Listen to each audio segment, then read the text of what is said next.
Brown sugar সহ বিশ্রামগঞ্জ বাজার ব্যবসায়ীদের হাতে আটক এক নেশা কারবারি। ধৃত নেশা কারবারিকে বিদ্যুতের খুঁটির সাথে বেঁধে রেখে খবর দেওয়া হয় বিশ্রামগঞ্জ থানার পুলিশকে। ঘটনার খবর পেয়ে বিশ্রামগঞ্জ থানার পুলিশ ঘটনাস্থলে ছুটে গিয়ে ধৃত নেশা কারবারিকে নিজেদের হেফাজতে নেয়।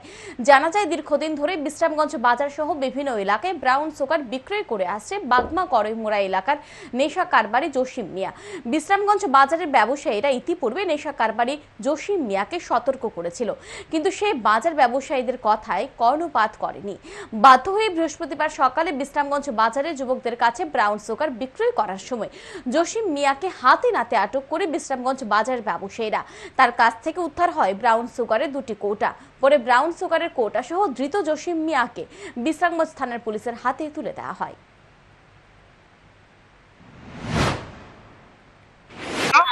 কৌটা সহ একজন লোক ধরা পড়ছে, নাম হচ্ছে জসিম মিয়া, বাড়ি বাগমা করি আমরা। এই জায়গাটা ছেলেরা ধইরা জনগণ ধইরা পুলিশ এটা কোন জায়গা দাদা? বিশ্রামগঞ্জ বাজার।